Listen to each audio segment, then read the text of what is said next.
Hi, good evening everyone, and welcome to another session of Momentum Tea. Momentum Tea is a show brought to you by Temasek Foundation, where we bring together people from the community to raise issues for the community. So it is your show. And this month is World Autism Month, and we're here at Pathlight School together with our fellow panelists, whom we'll introduce to you shortly, as well as artists from our Artist Development Program at Pathlight School. For now, let me just give you a quick introduction to who is with us today. We have Miss Denise Phua, who is the President of the Autism Resource Centre and Chairperson of the Autism Association Singapore. We have also Dr. Lim Hong Huay, Epidemiologist and Developmental Paediatrician. We have Dr. Dawn Joy Leong, Autism Researcher and Multi-Artist, and also co-founder of the K9 Assistance. We also have Bob Lim, and he is a photographer. And we'll be introducing three artists from the Autism Resource Centre. They are Amirah, Dylan, and Jun-Yi. Now, as we move on to the show proper, the show today will be discussed in the view of 5 stages. It'll be giving us a slice of life. How is it like growing up with autism, whether it's yourself or in the family? We'll look at this through 5 stages: as toddlers, as preschoolers, as school-going age, teenagers, and finally post-18 in the workforce. So I think all of us more or less know what autism is, but just in case, let us take this moment to go around briefly to introduce ourselves and also to share with us some of your experiences with autism. Perhaps we'll start with Denise. Okay, well, I'm Denise and I'm the parent. I'm parent of now a fairly grown-up adult already in his mid-20s with what I call autism, but with moderate support needs. And he is now working, he has finished his school, and I think most people know that autism is basically a continuum where folks face challenges, example in social communications, language difficulties. Some of them have some rigidity in thinking and so forth and behavior, but basically many of them have many abilities as well. They're like you and us, have needs, whether in friendship or physical wellness and so forth. So we treat them as part of us, as part of the whole Singapore family. Dr. Lim? I have 3 children. The eldest has mild autism with mild support needs. And then the middle one is neurotypical, so-called. And then the youngest one also has mild autism. So if you ask me what is it like growing up with my 3 children, 2 of them with autism, it's chaos. it's quite overwhelming initially, both emotionally, physically. But looking back now, there are also a lot of joy and a lot of learning along the way. So yeah, I think it's a worthy journey. Yeah. Hi, I'm Dawn. I am autistic. I think it is chaotic. I'm sure my mother would have told everybody that I turned the house upside down. I would draw on the walls and things like that. To me, autism is the way my brain functions. So it's a neurological difference. It's like Mac OS and Windows. The challenges I face are mainly sensory and also societal perception of my different ways of expressing myself. So it comes out as maybe a social impediment, but actually it's just different expressions. And Bob, tell us your story. So I'm Bob, and I have a son. He's now currently studying at Pathlight. He's at a vocational track. 14 years old. Same thing as going through from diagnosis until today, about 11 years. I think a lot of things that I can learn from him actually, and it does change us, change me and my wife in terms of character, how to take the things, how to get things easy. But still, there's a lot of things. There are a lot more things to learn because 14 and a few more years will be a young adult. That will be another challenge. I think that's important also. Now, I know many of us already have children who are quite grown up, but maybe you can recall some time in the past when they were toddlers, or maybe yourself as you were a toddler, if you can. How was a typical family day like? You know, a typical family weekend. I know some of you are extremely busy, and you know, how is it like? Maybe Dr. Lim? I'm getting a bit old, so I need to recall. I think the first thing during the early days was very busy because I will have to juggle many needs. When they were first diagnosed, they have to be in early intervention. So there are a lot of therapy sessions as well. So the whole day is just filled with running between therapy centers and then learning what the therapists want us to do at home. And then on top of that, balancing the needs from my work, I was working part-time. And then also the needs of my other children who also have, you know, even if they're neurotypical, they still have needs. So it's really that balancing work that was quite a journey and quite tough. But I think on top of that, there is also, I would say there are a lot of challenges along the way in trying to make sense of what is happening, because one of the greatest fear I had, or greatest challenge along the way, is I don't know what's going on in my child's mind. Her journey is very different from my childhood. She's experiencing very different things. And the way she perceived the world is very different. Similarly, my younger son also, he's a different type of autism. He's a bit active, overactive type. My older one is quite passive and very quiet. So I have constantly have to kind of step into their world and try to figure out what is he thinking, or what is she thinking, why is she behaving this way? How do I help her to understand?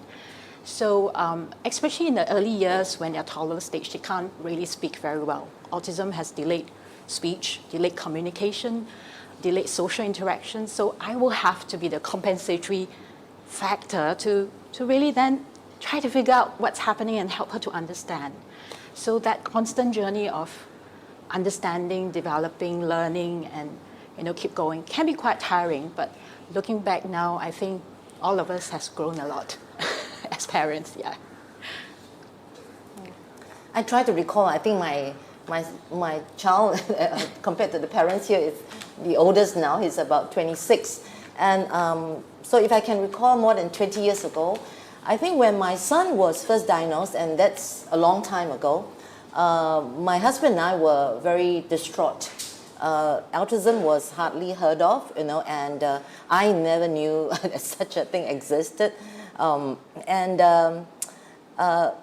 was holding a corporate job then, very busy, but I was helping my clients to be more effective in their organizational, their human resource work, their training work. And I remember making a decision then, because that was after a period of denial. I just couldn't understand what this was, why me, and so forth, and just didn't expect this to happen. But after that period of denial and grief, I decided to pull out of that and pull myself out of that, and took on supporting Jun-Yi as one of my most important projects. So what I did was how I would go help my clients, for example. I would go, go get the best. I queued up. At the time, there were no schools like whether Pathlight or early intervention and so forth. So I went to queue for the best therapists I could find, and basically, and from there, my husband and I engaged everybody in the family. We have a daughter who's just 1 year older than Jun-Yi, and she's probably about 5 only. We have a helper who's been with us now for almost 30 years. And Daddy, myself, sister, and the helper, all together, all of us, learned from the therapist. We could only get once a week kind of therapy from a very, very good autism consultant. And what we did was to learn very much, and I did remember doing weekly lesson plans, very kiasu tiger mama. I did lesson plans, and all of us chipped in. And so I think that we adopted a whole family approach. We got our siblings also, and many of them were very kind. We have our extended family as well, and our church as well, to join in to support Jun-Yi. Jun-Yi was, and still is not very expressive. He can understand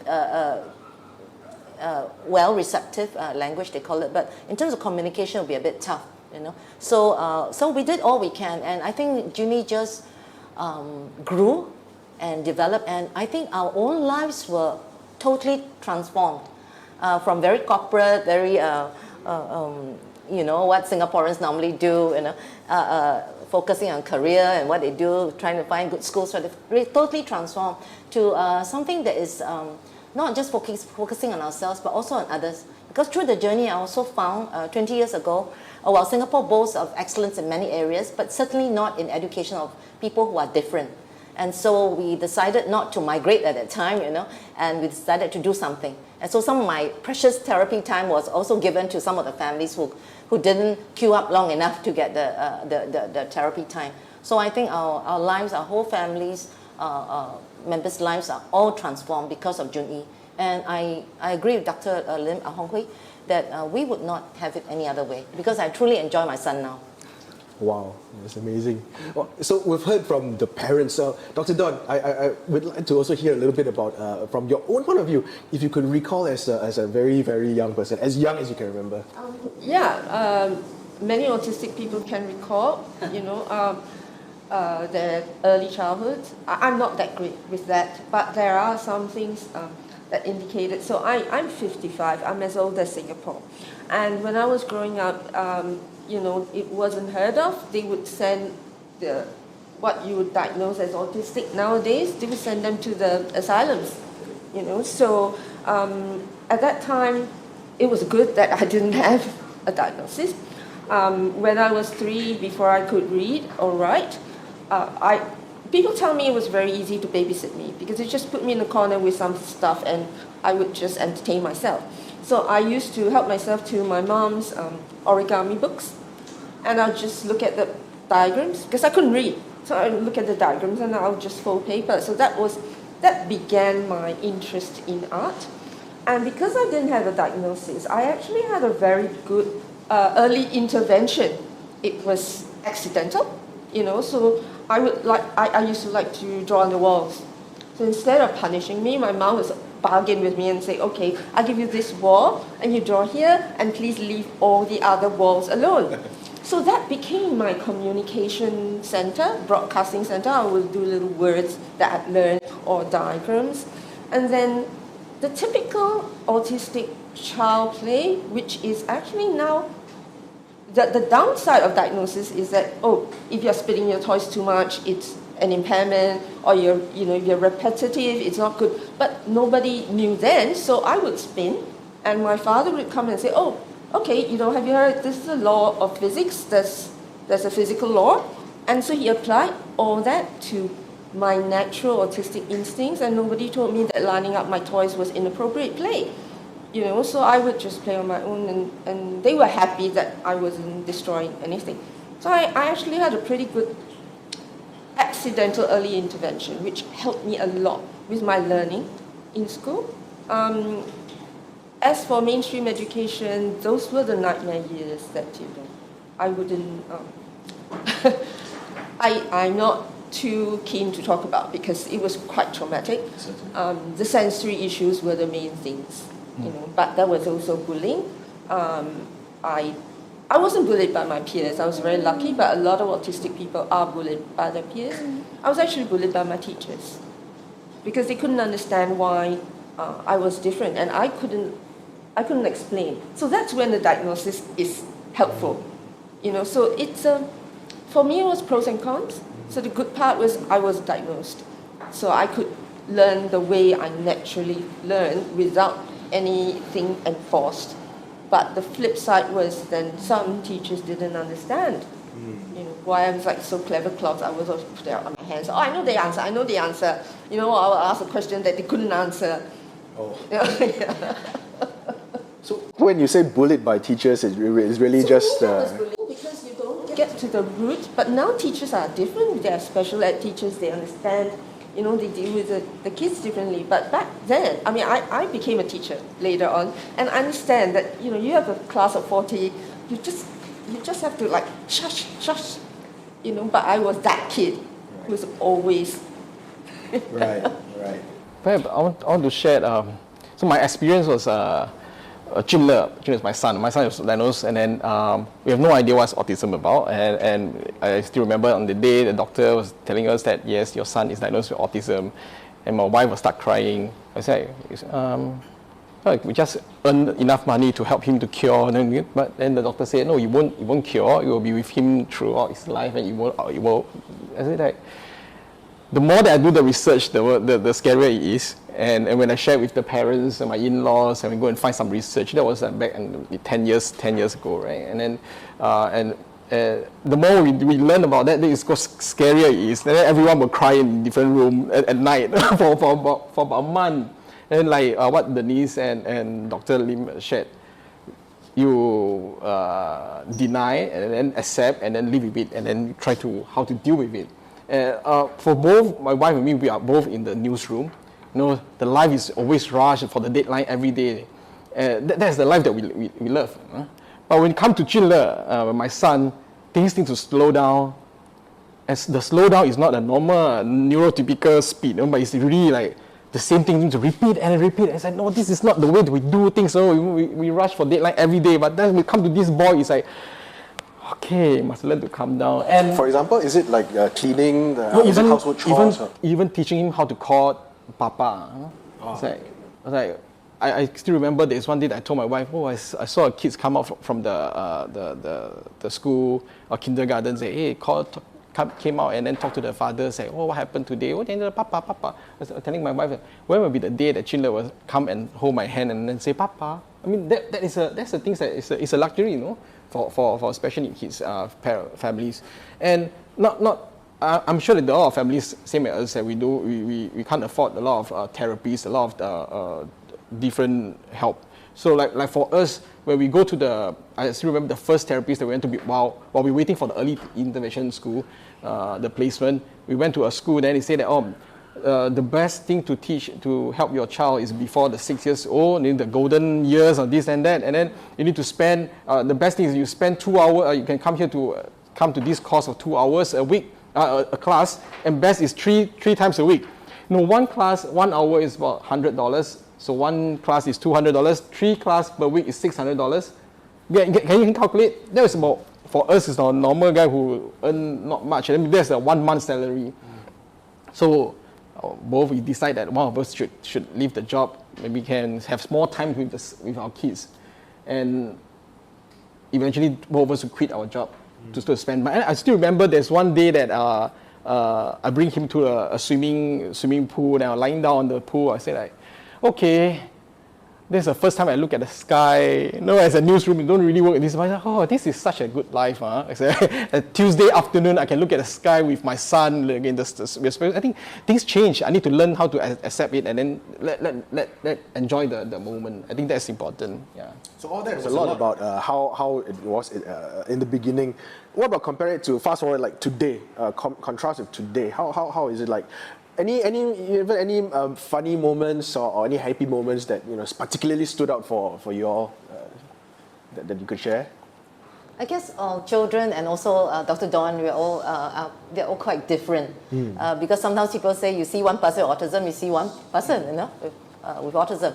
And for my son, my husband and I, and actually our whole family really enjoyed Jun-Yi. I mean, of course, it wasn't that way when we were just very exasperated and very worried every time when Jun-Yi was young. So I still recall when he was in preschool, or actually, primary school. And so let me recall two incidents. One is a very sad one. We brought him to a cafe near our place, and basically he saw a dog and he likes animals. So he saw a dog and he went to play with the dog, and the owner somehow thought that Jun-Yi was disturbing him. And what he did when Jun-Yi then left the dog and climbing up the stairs, this big man, and he was very small, I think he was just about 4 or 5. He basically went to Jun-Yi and smashed him down. And my husband and I were following, and the family was just behind, and I looked at him, I said, why do you do that to a child? No, he says, he's disturbing my dog.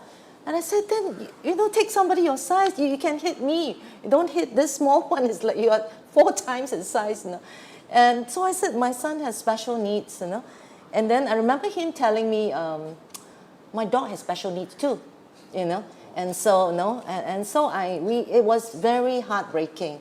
And I mean, there were witnesses around the restaurant. The cafe manager even came to us. If you want to make a police report, let us know. We are willing to be the witness and all that. But we just were too heartbroken too. And we went back and we didn't eat there. And we went back and the whole family, including our helper, we all wept. So that was incident. There are incidents like that because Jun-Yi can't express himself. So it was quite challenging. But later on, in like primary school, he started to, we did a lot of home therapy, right? We also cannot afford so much therapy. So we did a lot of practice at home. Every day, a lot of lesson plans we try. Everybody tries at home. And so Jun-Yi started to speak up already and but still in short sentences and all that. I remember we were traveling, we were having a holiday in Penang. And so it was at a beach. And so here we are, trying to like make every moment a teachable moment, So Jun-Yi kind of stepped. There were a group of tourists, Caucasian tourists, and Jun-Yi kind of stepped on one of them, and a woman. And so I was like, Jun-Yi, you have to say sorry, please say sorry. And Jun-Yi just looked at her and said, I'm so sorry, fat woman. And I said, oh gosh.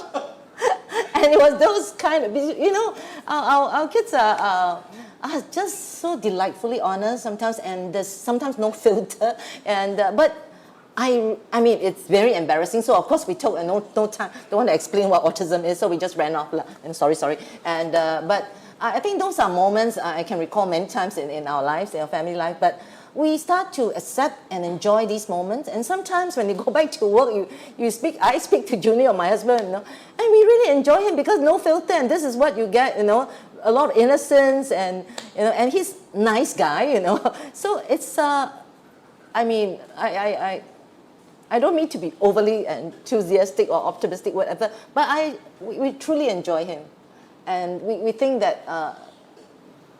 I think God made him special. He didn't come to our family by accident, and at this time when he's already 20 plus, he still has the innocence, and we really wouldn't have it any other way.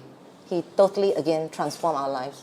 Not just, I think, how we serve, but also our own personal life. We truly enjoy him. Beautiful stories. For me, many memories.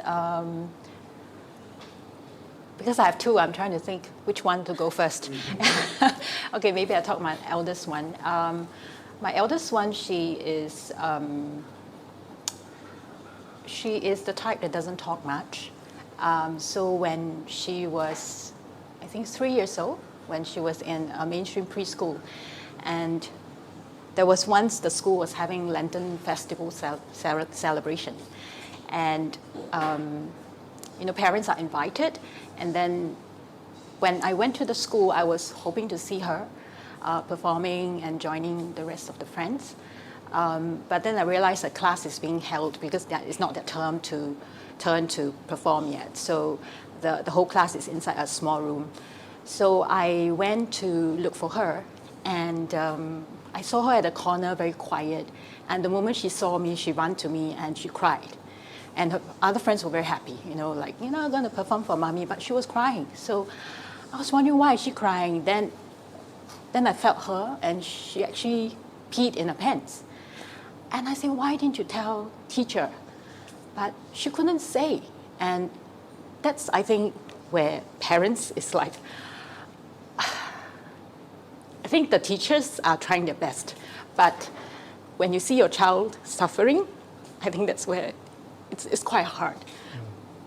But later on, when we talked to the teacher, we realized that, the teachers are very loving, but it's just that it's such a busy day, and the teacher usually will ask her what she needs, but that day they just forgot to ask. So I think that's where,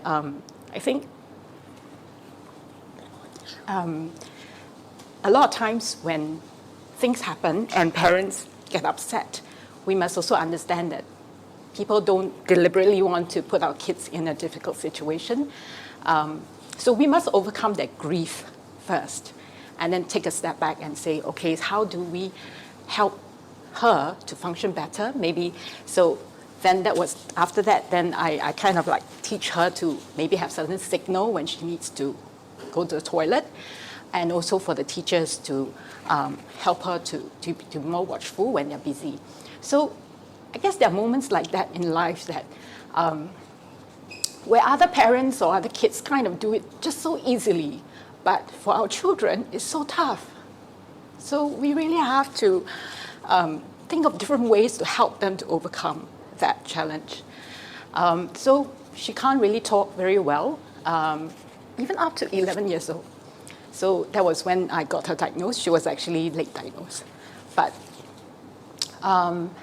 eventually I got her into singing, and she has a beautiful voice. And in fact, that was how I realized that even if they have challenges, there will be times where their challenges become their strength.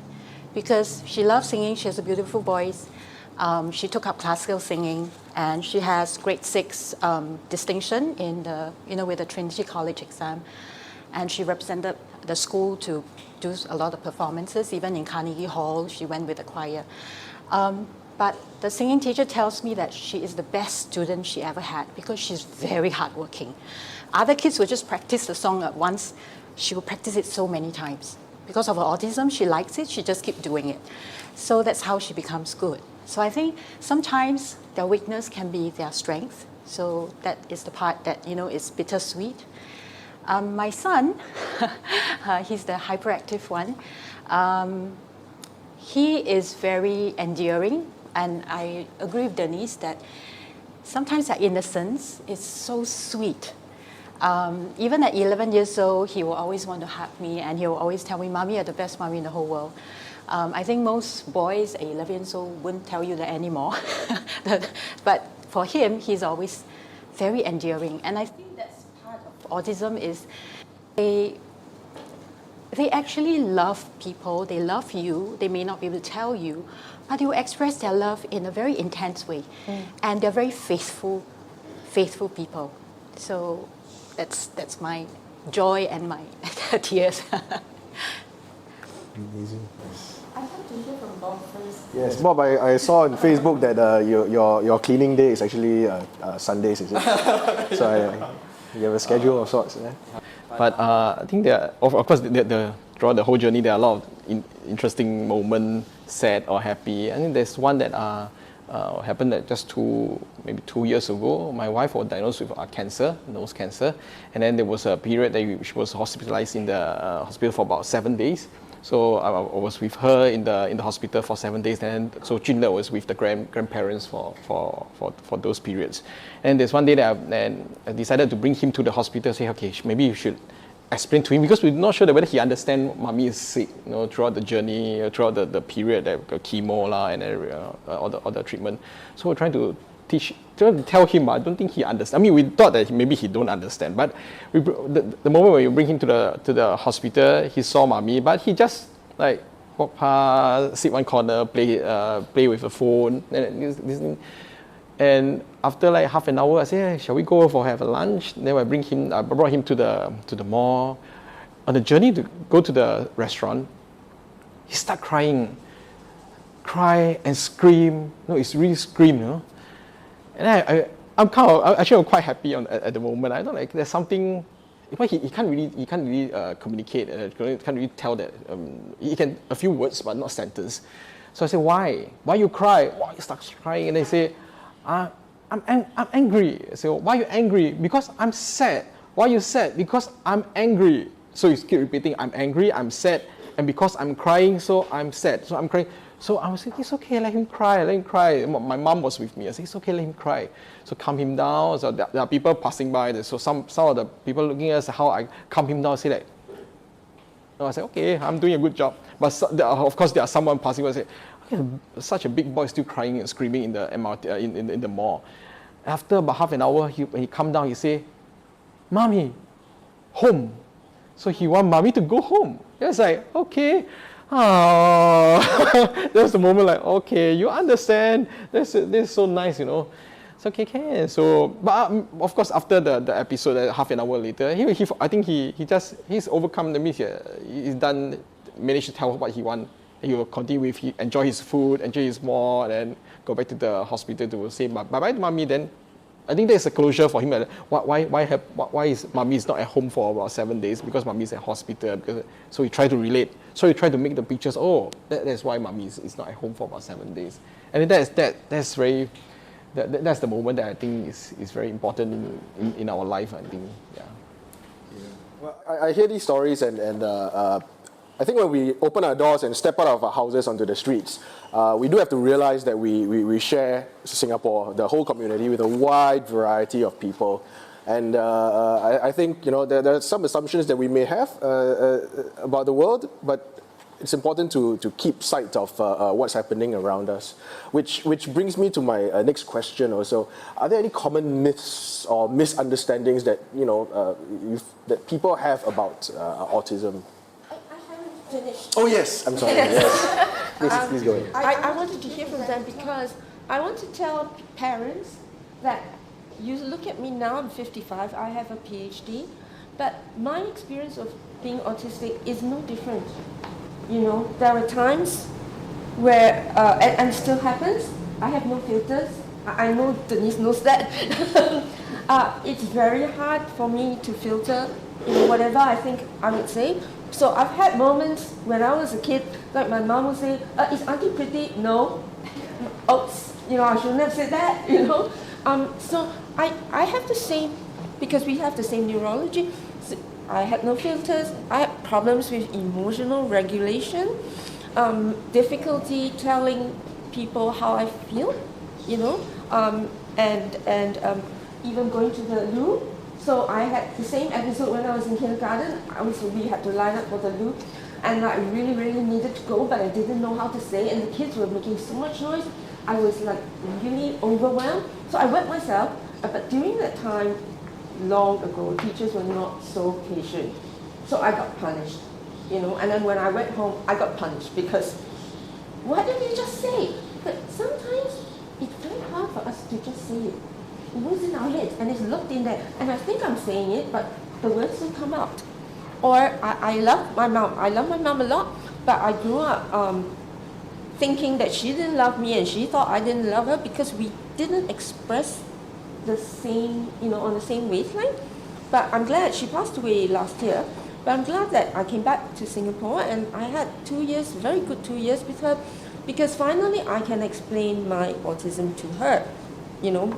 She had no idea. She was a teacher, so she taught so-called special needs, but she couldn't teach me, so she felt that she was a failure. And I heard her on the telephone saying, my daughter, she has a PhD, but it's useless to be so smart because she comes home and what does she do? She has no job. She just makes pom-poms. I'm an artist, so I make pom-poms. I think it's expectation, and I'm very glad to meet the parents here because I know things are changing, but you can ask us. There are autistic adults who may look very different from your child, but actually we're not that different. We have a lot of struggles, and we can help. To explain. I have a lot of struggles. The reason I can come up here and speak is not because I'm not afraid, but because music, art, drama. So I grew up on a diet of drama.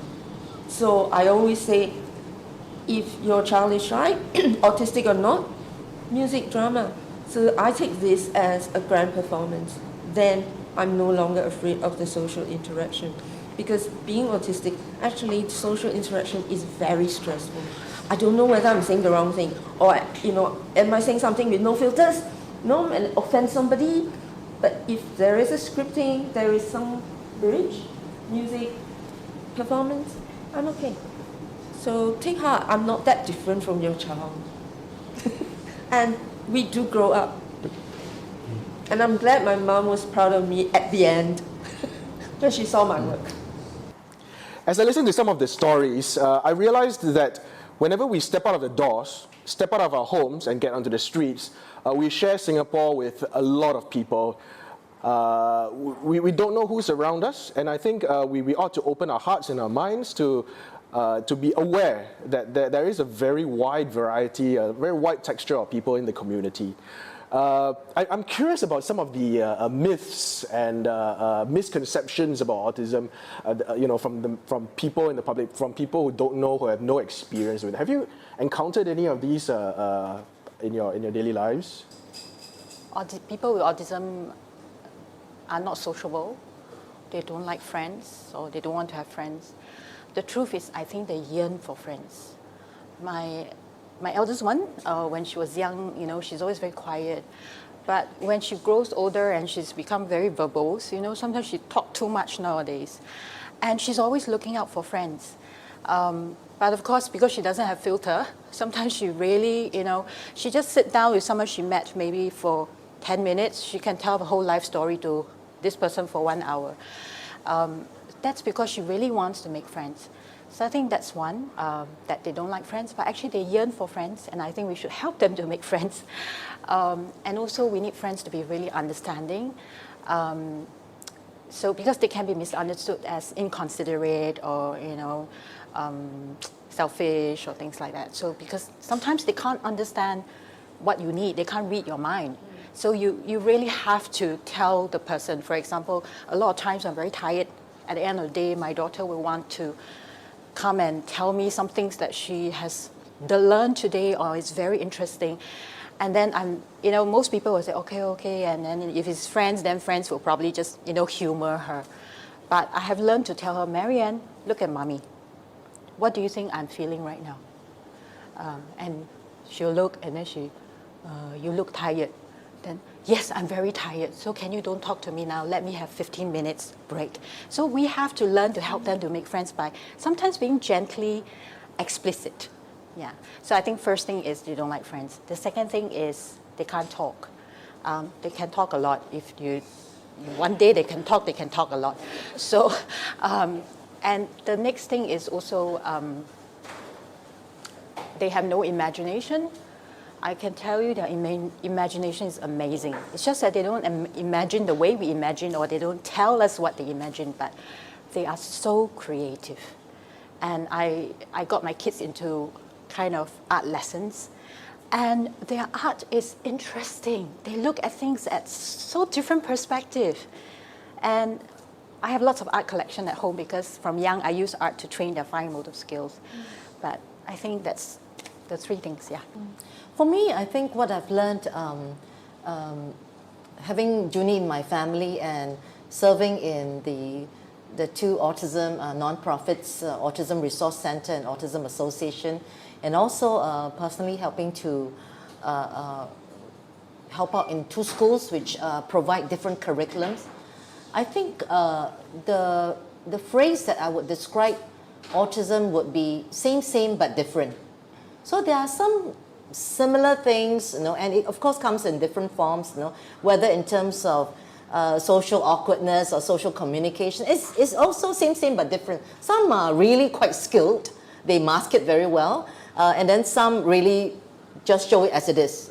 So social communications, the way language is used, whether expressive or receiving, receptive, understanding, it's quite different as well. Some will need, some find it quite hard to understand concepts, and they prefer more concrete things, so say as it is.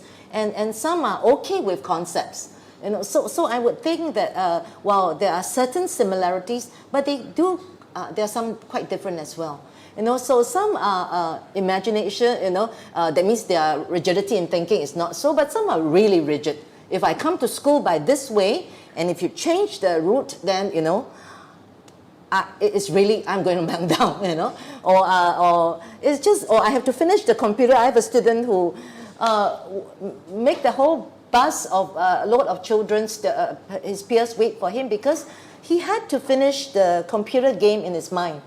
And he was just there at the steps, up the bus, and he had to finish it, and none of us could move him until later we found out he had to finish this game in his mind. So that's being quite rigid as well. So I would say the word that we sometimes use is same but different.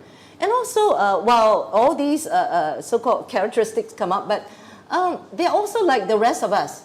They have need for friendship. I remember my son when his sister adult friends were chatting, and or when we are chatting as a family, and he would just listen, and he'll just try to slip in a sentence that sound a bit relevant, and it was like, oh, okay, So, like Huay said, they also have their needs, but also like the rest of us who are so-called typical. Actually, most of us have our own idiosyncrasies, I think. Some are nicer and some are not very nice. Some are more manipulative, some are more, and some are really, really innocent, and some are not so innocent, So it's just like that. Some are gentle and you like to be with them. Some are not. And so I would say the phrase that I'll use is same, but different. I'm sure Bob will agree also that actually what Denise is talking about is it's just a reflection of the typical population as well, that, there are different kinds of people who have the same neurological makeup, but personalities are different and it comes out differently. Actually, the rigidity can coexist alongside the imagination, because that's how we imagine things. I'm very rigid at certain things, about certain things. It has to be done in a certain way. But then, from there, I can actually gain a lot of inspiration. It's like Mozart. So he composed beautiful music, but within a very rigid frame. So I think it's perspective. So neurotypical friends will look at this and say it's rude. Like how do I look? Do I look fat or do I look too thin? And then I'll just say it, and it's that's rude. But actually, when I'm with my autistic friends, we tell each other, and nobody sees that it's rude. So I guess it's just the social conditioning, that we just need to be aware of and accept. Yeah. So same but different is very nice phrase. I like that. A different operating system. Yeah. I think they always get these comments that, so what's your son's the skill, the best skill that he has? What's his gifted things? Yeah. Okay, that's that's very common that we always get this don't worry, he will get better, or he will cure, he will be okay in one day. And this is the things that we always get from public. I mean, if you back to your questions, right? That's the things that we always get. Or so he can draw. His mathematics very good. So he can see from the sky. Then he can draw the whole. It's easy because when a lot of normal people, public, when they get the news, or when they see the news, always they report this kind of news, right? I mean, we have artists can draw the cities, or maybe back to our age, and then we have movies on Rain Man or blah blah blah. Because it's easy to amplify these things. But of course, in the daily life, not everyone is explosion, not everyone is high function, and that's what makes a thing difference. Like recently, I did doing a project on adult with autistic adult, and then featuring different individuals. Some are high function, they can be able to travel alone to go to work, but they are those that only can stay at home even after graduate from the spec school. What can do is just stay at home. There's one that's 31, they stay at home for 16 years because there's no place to go. There's not even the DAC, the day activity centers that can be able to take care of him. And they're so different, no? The range, when we're talking about, should we call it spectrum, right? Just like you said, they shouldn't call it spectrum. Support needs, different support needs. And the range is so big. And when we talk about the after 18, some can communicate very well. Doesn't mean that they can able to get job. Some that they can't really communicate, but they are able to work. You see, this is so different. So you cannot just differentiate people like, okay, this is moderate, this is low. It doesn't mean that the low ability they can't get employment. They might be easier to get employment than a higher function ASD. This is really a big thing. Yeah, I never did well in interviews. I don't know why. So I had to employ myself. Yeah. And now let's take a quick break as we turn to our artists from the Artist Development Program, and let's see how our live drawing is doing. Introducing Nurul Amirah binti Zain. Amirah has a keen eye for patterns found in nature. She also expresses herself with bold lines and vibrant colors. Combine those qualities together and you get a marvelous collection of motifs and artworks. Yeah, this is a Singapore Gardens.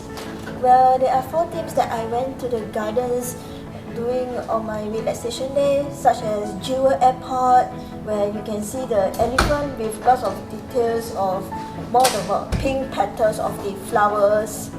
And secondly this is at the National Orchid Garden, which is located at the Singapore Botanic Gardens, where there is the only lots of more than 4,000 of the types of the orchids in Singapore. And this is Gardens by the Bay. Well, the Gardens by the Bay opened in around 2011 or 2012, where you can see a nice scenery such as OCBC Skywalk with a beautiful scenery.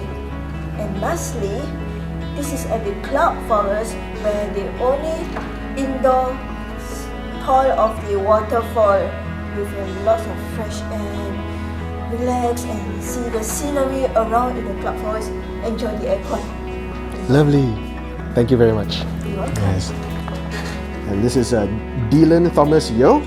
Dylan is a very committed car fan of modern and vintage cars.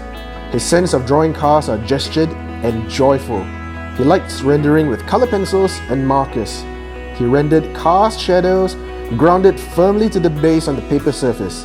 His gestured firm lines always blend with a simple black background. Love to me is cars. I think I decided to draw some cars, 3 cars. The red one is the tuner, the green one's a pickup truck, and the white one's the supercar. Yeah, I drawn some parts around it.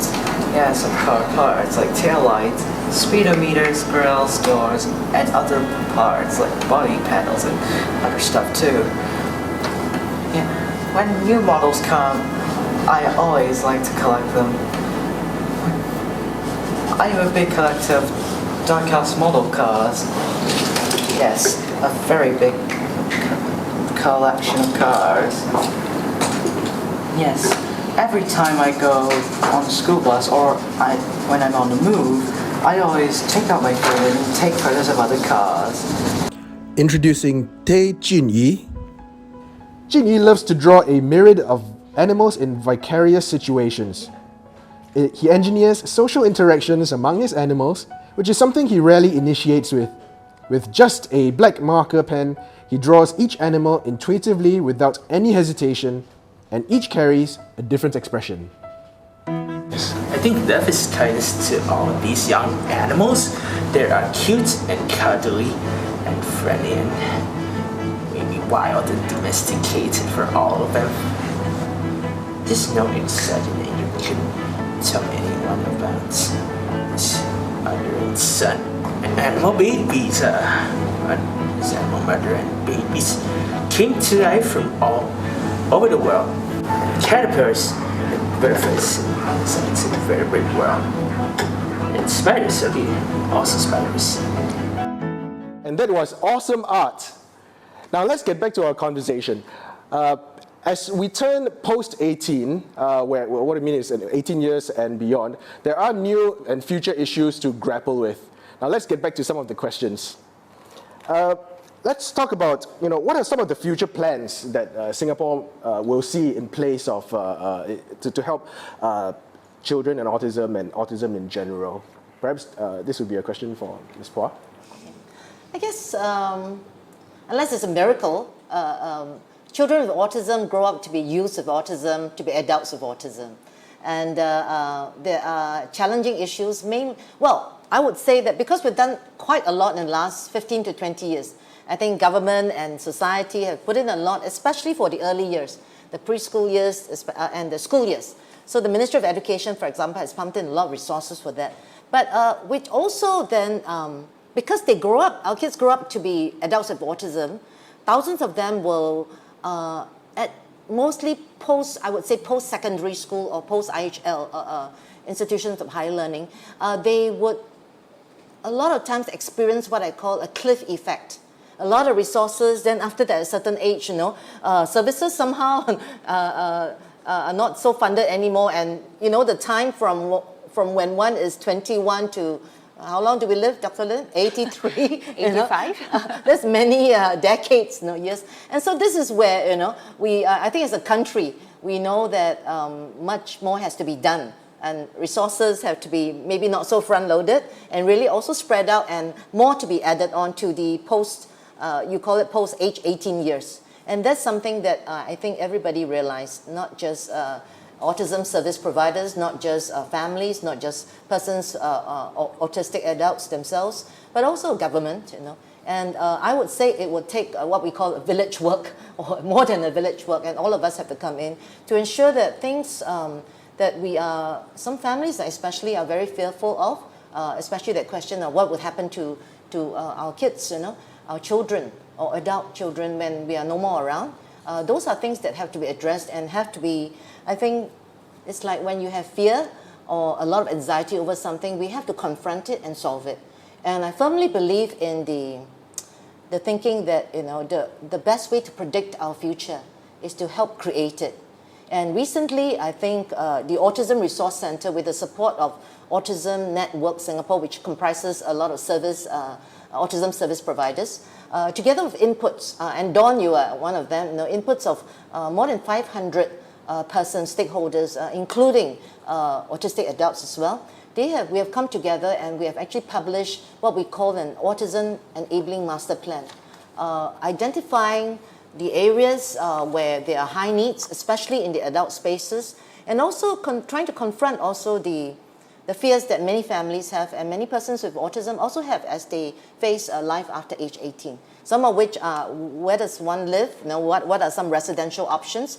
Do I get to have lifelong learning, just like what the rest of the country enjoy?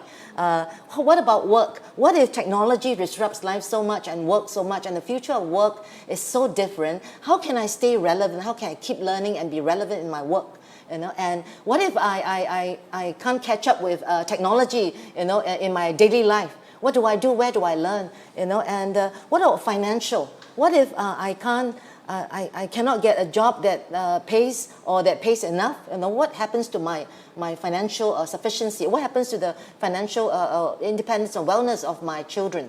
So these are issues that are very important. We have suggested in the Autism Enabling Master Plan what we call a playbook that hopefully identifies and lists down all the checklists, all the things we need to do, and then try and populate that so that each of us will actually do something about it. Because the thing about fear is that we don't do anything, and I've heard it in many, many focus groups, 10 years later, we're still fearful about the same thing. We're still worried and crying over the same thing. So I think our generation must not let that happen. We must move on and make sure that together as a country, government, private sector, people sector, all of us in the community, families, professionals, let's get together and do something.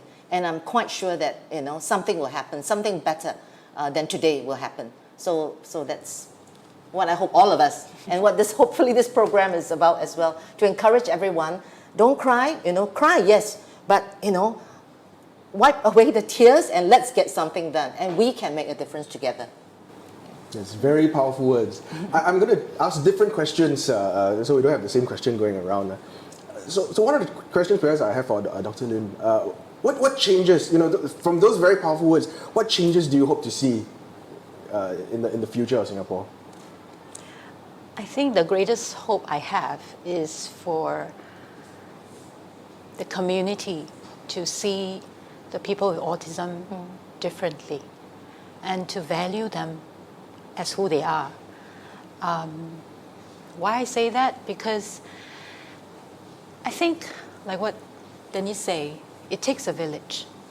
And it's not just about changing the person with autism to be something normal. It is actually about accepting them as who they are and how to build relationship with people with autism to have meaningful life, how to change the way we look at it and live our life so that they can be part of our life. So what I really hope is the community can change, can learn to value them as who they are. And through my experience with my 2 children and 3 children, they are beautiful people. Yeah, and I hope the community will see that one day. Lovely. And Dr. Dawn, what changes you hope to see in our little village in your work, especially? Anything new that you've discovered out of the show? I actually in one accord with my two fellow mothers. We want, even as autistic adults, we want to see social change, that we are accepted, and also we want to contribute to society. We're not just recipients of charity, oh, we accept you but you do nothing. No, we want to contribute. And I think the Autism Enabling Master Plan, Denise is always very careful to tell us, okay, it's not perfect, but we know nothing is perfect, but we have to start now, and I'm glad that this is the generation we're starting. So with parents, with autistic individuals like myself, we are starting, and I'm very, very happy about it, even though there may be criticisms, but let's just start. Yeah, because we have contributions to make. Beautiful. And Bob, how do you plan for the future? Okay, so I have no answer. So that's why I did my project, the photography project. It's called The Finding What's Next. That's the title. And when we developed the ideas to discuss with my wife and my working partners, say, what's the title that you should call? What's next? What's next? It's always on my we always say that since the day that it was diagnosed. What's next? What's next? So we say, what's next is the questions. No? So we don't we don't put a question marks behind these titles. It's called Finding What's Next. Be active to find the answer. And of course, as a parent doing the project, I get to meet different individuals or families or organizations. There are three audiences that I'm targeting. The first one is myself, my wife and me. We are doing this project to find the answer, to find what we can do, prepare for my son. It's a very personal project. Okay, it's good. I think any project should start from yourself. So I'll try to find the answer. What can I do? So by looking at different individuals, and then the second audience that I want to do is families or parents that have kids about same age as my son or younger than mine. And because while we're doing the project, when I talk to the parents, some of the parents say, last time when my son is 17 or 18, then only that I'll start to think of what should I do next. And Bob tried to plan earlier. Okay, so because of this, I said that, okay, we should do this project. I mean, this project become more stronger. So the project hopefully can get to more parents. So I understand that a lot of parents is very busy with daily life, because bring up a special needs child, and it's very tiring every day. So they were like 一天过, they would just do day by day. Don't really think about 5 years later or 10 years later. Most families. So hopefully through this project, they can see, hey, okay, it's done by a parents who is a young teenagers with 14 years old. Maybe my son is about the same age. What can I learn from this project? And then the third audience is the public.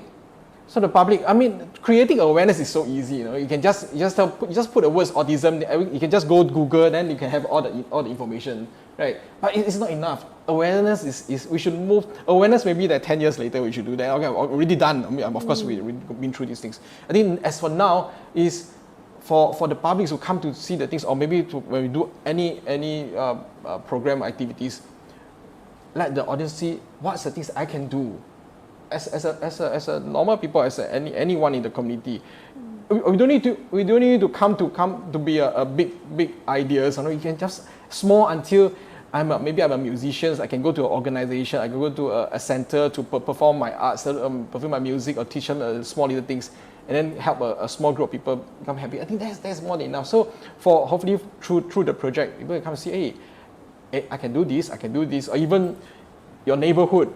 After you look at the project, I have someone similar character near my HDB flat, near my neighborhood. Maybe I can next time I can help the parents hold the leaf, make them more easier. Small action. So the next action, I think that is enough. Yes, and also put the community before yourself, and if you see something is not right, put a hand in it. I'm very energized by all of you, and as a wrap up to this session, maybe I just have one last question.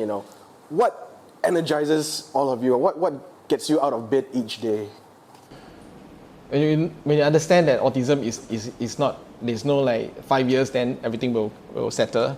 It's a lifelong things. I will take care. I mean, you know that I need to take care of my son because it's my priority. These things is, you know, then that keep me motivated. Keep me every day wake up. Today I can do these things. And of course, after taking care of my own kids, my own son, and then we know that hey, I can do something more than that. Okay, I mean, with my skill, actually, I can do more than just within our families. What's the things that I can contribute back to the society? Because I get a lot along the way. I get a lot of help from different people. So I think that hey, what else I can do? So it keep me very positive, you know? And of course, I keep myself very positive to deal with this little boy. Because I always say, you're doing great. You're doing good. You must keep your energy always high. Then you can help to motivate him to move forward the next step and reach every little milestone. I think that's very important. Okay, I'm not a parent. From the autistic point of view, what gets me up in the morning? My dreams, my different focuses, my passions and causes, and one very special person. She's not here. She's my dog. So autistic people, many of us share a very intense connection with animals, like the young artist. You know, I really admire his work because it's something I explored in my PhD dissertation, that there is a certain different kind of connection from maybe most other people. And I draw a lot of strength and calm from Lucy.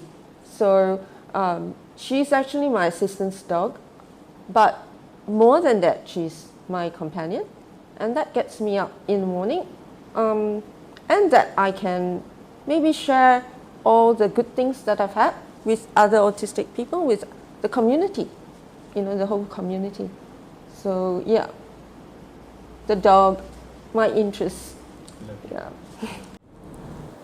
To be very honest, it's very hard to get up in the morning and to pick up the day and go again. But I think the most important thing is hope, yeah, and to keep that hope going. And a lot of that hope that I hold in my heart comes from love from lots of people around me. The kind of small things that the teachers do for my kids, the small things that family do for us, that gives me the love to have the energy to continue to hope. And my greatest prayer is that my kids will continue to receive love from those people around them. And if we receive so much, we give back. So I get up every day so that I can continue to give back. Yeah. I am probably the oldest here now. And nowadays when I wake up, some days I think of my mortality and that I may not have that many years left. But I firmly believe that Jun-Yi is not an accident in my life, in the life of my family, and all the autistic persons, young and old. And also I serve with many other disability groups. I do think that they also do not just drop into my life by accident. So I think that in the years that I have left, I feel I want to achieve as much as I can for them and with them. And also hopefully in the process, you know, my son can also benefit from the changes. But of course, if I just focus on him, the changes come faster for him alone. But I think I'm driven very much by my calling. And I believe that nothing has happened here, including today is an accident.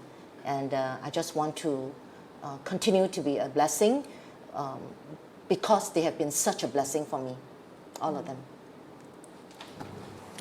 Thank you so much, panelists, for your answers, your inspiration, and for all these for all the sharings that you have contributed tonight. That is all we have for tonight, and thank you very much for watching this. If you have any more questions on autism, or want to know about resources in autism, or perhaps you even want to volunteer to a charitable cause, point your web browsers to the following links on the screen. And that is all. Thank you for joining us tonight. Good evening.